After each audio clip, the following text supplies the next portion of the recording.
Borak-borak tengah lapar. Santai cara kita, bukan minda anda.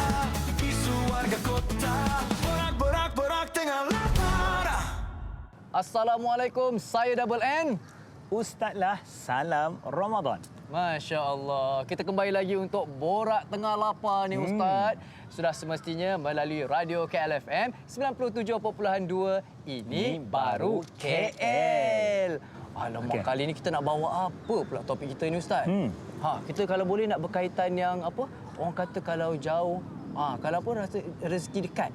Nak cerita berkenaan tentang rezeki. Ya, tentang berkenaan dengan rezeki. Ramai juga hari ini orang takut berkenaan tentang rezeki.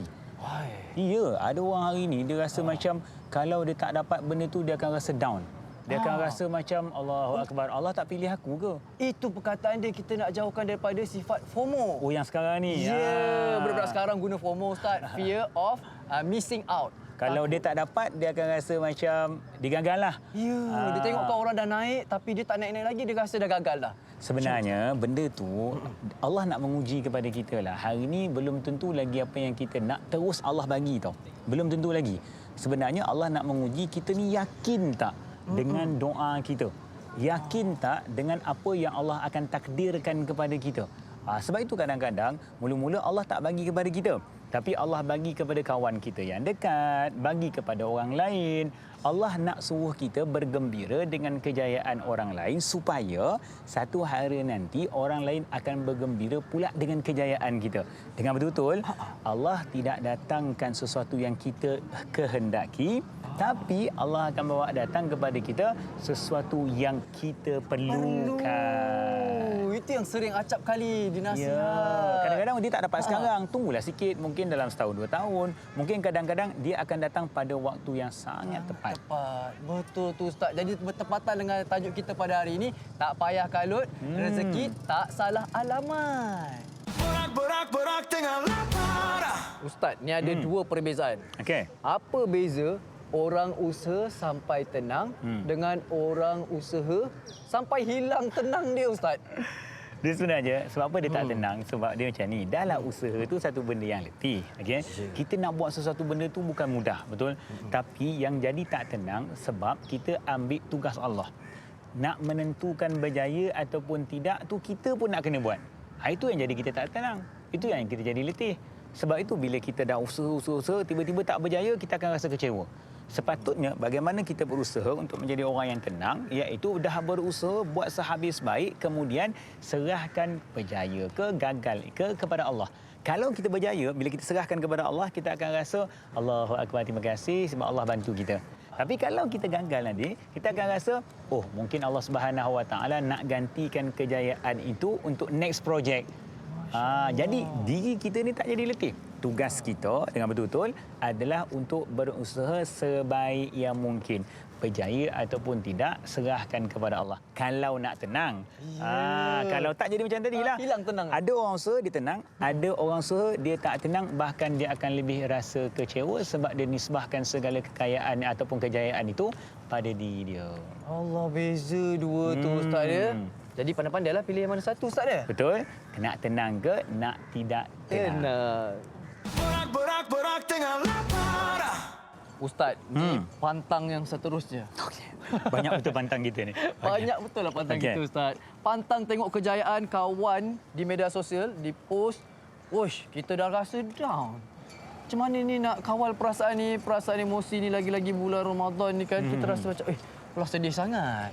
Dia rasa macam ni tau. Dia rasa cemburu, dia rasa dengki dengan kejayaan orang. Benda tu sebenarnya tak bagus. Sebab sebenarnya sebaiknya apabila kita melihat kejayaan orang lain tu Nadim dan semua, sebenarnya kejayaan itu dah semakin hampir kepada kita. Kejayaan tu tak sampai direct kepada kita.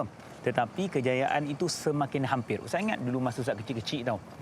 Ayah Ustaz bawa Ustaz pergi tengok orang convocation. Sebab dia ajar kita hargai orang yang berjaya. Satu hari nanti kita akan dihargai dengan kejayaan kita. Sebenarnya jangan cemburu apabila kita melihat kejayaan orang. Allah nak bagi tahu kalau dia boleh berjaya, kenapa kau tak? Padahal kau sama je dengan dia sebenarnya. Satu kelas, satu jabatan, satu pejabat. Dia boleh, kenapa kau tak boleh? Kadang-kadang Allah nak bakar semangat kita supaya banyakkan lagi doa, banyakkan lagi usaha, banyak lakukan sesuatu yang menyebabkan insya-Allah kalau dia boleh berjaya, kenapa aku tak boleh? Benda tu sebenarnya jangan ambil benda tu sebagai benda yang negatif. Rugilah. Cemburu buat apa? Bukan dapat pahala. Tapi kalau kita rasa benda tu bersyukur, ya Allah terima kasih kawan aku bahagia, percayalah tak lama lagi kejayaan itu pula akan sampai kepada kita. Dan kawan kita tadi, bila dia baca apa yang kita post pun, dia akan turut bergembira dengan kejayaan yang sama.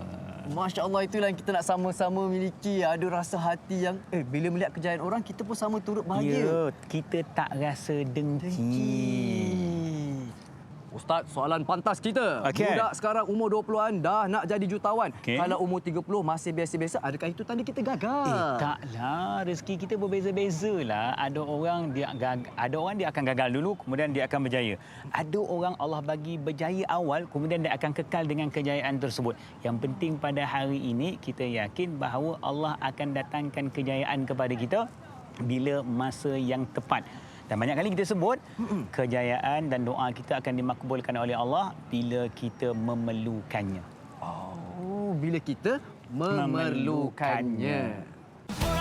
Borak tengah lapar. Ustaz, betul ke kalau kita dah percaya rezeki tak salah alamat ni, maknanya kita dah boleh relax, tenang? Oh, macam tu pula. Ataupun kita kena usaha juga tapi dengan cara berbeza?